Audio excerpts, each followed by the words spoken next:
出乎所有人的意料，凤青儿在萧炎层出不遂凤青儿的最强一击，成为这场决胜之战金蜀族的信物，顺利进入了资源更优质的捷径。力敌的两方势力带来怎样的变化？ Lúc này, cuộc chiến giữa đoàn người Tiêu Viêm cùng đám thú triều vẫn diễn ra vô cùng quyết liệt. Càng lúc, hung thú lại càng tới đông hơn. Dưới sự chỉ huy của con đầu đàn, từng tiếng gầm thét của hung thú xung quanh không ngừng vang lên. Chớp mắt, chỉ thấy khi chúng nó lao tới, có không ít người đã bị nó hạ sát mà trực tiếp bỏ mạng, thân thể nằm la liệt dưới mặt đất. Thậm chí, còn có không ít người bị chúng nó cắn xé, từng tiếng hô lớn kêu cứu không ngừng vang xa, tình huống ngày càng trở nên nguy cấp. Tới đây, mọi người cũng phải dùng toàn lực, tất cả lập tức lao về phía đoàn thú triều kia và bắt đầu tiến hành vây công. Một cuộc chiến kinh người diễn ra. Nhất thời giữa không trung, từng tiếng nổ ầm ầm không ngừng vang xa, mặt đất như muốn rung động liên hồi.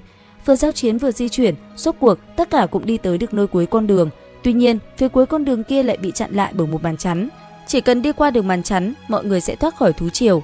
Thế nhưng, chỉ mới chạy tới màn chắn đã có không ít người bị hung thú tóm được và sâu xé. Đến đây, Tiêu Viêm liền giục mọi người đi trước, mình sẽ ở lại phía sau, bọc hậu giúp mọi người thoát khỏi nguy hiểm.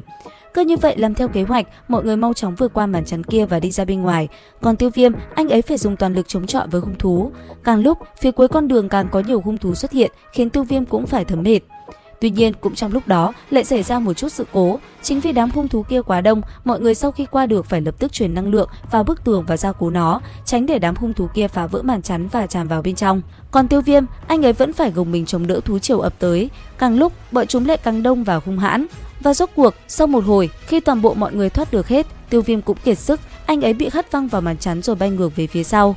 Đến khi anh ấy ổn định lại thân mình, chỉ thấy sau lớp màn chắn kia là hàng ngàn con hung thú không ngừng gào thét và đập mạnh vào màn chắn muốn xông ra bên ngoài. Cũng vì vậy, mọi người phải hết sức cố gắng mới có thể giữ cho phong ấn không bị bọn chúng phá tan. Sau một hồi, khi thú triều dần tiêu biến, Tiêu Viêm cùng mọi người mới thở phào nhẹ nhõm. Thế nhưng quay đầu lại, tất cả đã không thấy đám người hồn tộc đâu nữa. Không chậm trễ, Tiêu Viêm cùng mọi người lập tức phóng người đi, đuổi theo mấy tên kia. Cơ thể giữa không trung, hàng trăm đạo thân ảnh phóng người nhanh đi. Một lát sau, chỉ thấy mọi người đã xuyên vào trong một lớp mây mờ. Gần đó, đám người Thiên Yêu Hoàng tộc cũng đang mau chóng phi hành, ánh mắt không ngừng dõi theo phía trước, hướng về mấy tên hồn tộc. Một lát sau, dẫn đầu là đám người hồn tộc, bọn họ mới từ bên trong lớp sương mù kia đi ra bên ngoài. Ngay lập tức, đập vào mắt bọn chúng chính là hư ảnh, một cái cây cổ thụ vàng rực vô cùng to lớn. Nhìn thấy hình ảnh đó, ánh mắt bọn họ không khỏi có chút sung sướng. Phía sau, ngay khi Tiêu Viêm cùng mọi người đi tới, nhìn thấy cây cổ thụ kia, tất cả cũng phải trợn mắt há mồm kinh ngạc. Nhìn nó, Tiêu Viêm ánh mắt sáng rực lẩm bẩm nói: đây là bồ đề cổ thụ trong truyền thuyết sao? Lời anh ấy vừa dứt, tất cả mọi người ánh mắt liền nhìn theo với cảm giác đầy phấn khích. Chưa hết, ngay thời điểm ấy, từ bên trong bồ đề cổ thụ lại bất chợt tỏa ra từng luồng ánh sáng vàng vô cùng chói mắt. Nhìn kỹ lại, tất cả đều kinh ngạc phát hiện ra luồng ánh sáng đó phát ra từ bồ đề tâm. Đến đây, tất cả đều tỏ ra thèm khát. Thời khắc ấy, mấy tên người của hồn tộc và Thiên Yêu Hoàng tộc đã không kìm được nữa, bọn chúng lập tức phóng người đi. Chỉ trong chớp mắt, hàng chục thân ảnh đã thuấn di bay về phía cái cây cổ thụ kia. Tích tắc sau, chỉ thấy mấy tên người của hồn tộc và Thiên Yêu Hoàng tộc đã xuất hiện ở gần bồ đề cổ thụ. Nhìn mấy tên kia vội vã như vậy, Tiêu Viêm cùng mọi người vẫn yên lặng. Sau đó, anh ấy nhìn đồng đội nói: bồ đề cổ thụ nằm trong 3 loại thiên tài địa bảo, nếu không có nguy hiểm thì đúng là kỳ lạ, mọi người cẩn thận, cứ để đám người kia đi trước. Lời anh ấy vừa dứt thì đồng thời vào lúc đó, ở xung quanh bồ đề cổ thụ, không biết từ đâu, 5 thân ảnh hắc bào trùm kín người đã liền xuất hiện, chặn trước mặt đám người hồn tộc và Thiên Yêu Hoàng tộc. Mà nương theo xuất hiện của 5 đạo nhân ảnh này, thì cả mảnh không gian nhất thời trở nên rung động kịch liệt, từng luồng uy áp đáng sợ tràn ra bên ngoài, ánh vàng bao trùm tất cả những người xung quanh nơi này lại. Cảm nhận được uy áp bậc này, sắc mặt những người ở đây trở nên cực kỳ khó coi, bởi vì họ nhận ra rằng cả 5 người này đều là cường giả bán thánh. Nhìn 5 đạo nhân ảnh đứng chắn phía trước bồ đề cổ thụ, Tiêu Viêm hít sâu một hơi, trong lòng thầm kinh hãi nói: 5 vị bán thánh cường giả nhưng lại không có sinh khí. Nghe vậy Huân Nhi đáp: đúng vậy, đây chỉ là khôi lỗi mà thôi. Đứng trước uy áp của 5 vị cường giả kia, Hồn Ngọc khẽ lẩm bẩm nói: đây là vị bán thánh mà sách cổ trong tộc ghi lại, không phải đã mất tích cùng bồ đề cổ thụ sao? Gần đó, Cổ Thanh Dương vẻ mặt cực kỳ ngưng trọng hỏi: làm sao bây giờ? Nghe thấy câu hỏi ấy, Tiêu Viêm nhìn một lượt đội hình bên cạnh mình rồi âm trầm nói: tất cả chúng ta cùng liên thủ mới có thể cùng đám khôi lỗi bán thánh này liều mạng. Đáp lại, mọi người cũng liền gật đầu. Tuy nhiên, kia là 5 vị bán thánh, đội hình của Tiêu Viêm cùng cổ tộc liên thủ vẫn là chưa đủ. Suy nghĩ một hồi, Tiêu Viêm nhìn mấy đội ngũ xung quanh cao giọng nói: nếu chúng ta không tiến tới thì những khôi lỗi này cũng sẽ không xuất thủ, ai muốn rút lui thì vẫn còn cơ hội. Nghe được những lời Tiêu Viêm nói, mọi người ở đây đều hơi cau mày, cuối cùng đều cùng nhau lắc đầu. Thế vậy, Tiêu Viêm lại cao giọng hỏi: nếu như không ai muốn rút lui như vậy, chỉ còn cách liều mạng mà thôi. Chúng ta ngăn chặn một tên, 4 tên kia giao cho các vị, mọi người thấy sao? Nghe được lời này, Hồn Ngọc khẽ liếc nhìn Tiêu Viêm một cái rồi đáp: chúng ta có thể ngăn một cái. Đồng thời vào lúc đó, cái tên Cửu Phượng cũng vui vẻ nói: giao một cái cho chúng ta. Tới đây, Tiêu Viêm ánh mắt nhìn về những người còn lại hỏi: hai cái còn lại giao cho các vị, có vấn đề gì không? Nghe vậy, những người còn lại lập tức gật đầu. Nhìn họ, Tiêu Viêm khẽ hút sâu một hơi, ngay sau đó rồi quả quyết quát: nếu đã không có vấn đề gì thì chúng ta động thủ thôi. Dứt lời, đấu khí trong cơ thể Tiêu Viêm bạo phát, ngay sau đó, anh ấy lập tức phóng đi. Theo sau anh ấy, từng đạo thân ảnh cũng lao theo, trong đó nổi bật nhất là Huân Nhi và Mỹ Độ Toa, hai người cùng nhau đồng hành, cứ như đã cùng nhau sát cánh từ rất lâu rồi vậy. Chỉ trong nháy mắt, đại chiến bạo phát, lấy đội hình đông đảo, mọi người liền tiến hành vây công. Khi đám người Tiêu Viêm động thủ cùng Khôi Lỗi bán thánh xuất thủ thì Hồn Ngọc cũng không dám chậm trễ, quát lạnh một tiếng rồi cùng đám cường giả nhanh chóng lướt tới, trực tiếp vây đánh vị tiền bối hồn tộc đã hóa thành khôi lỗi kia.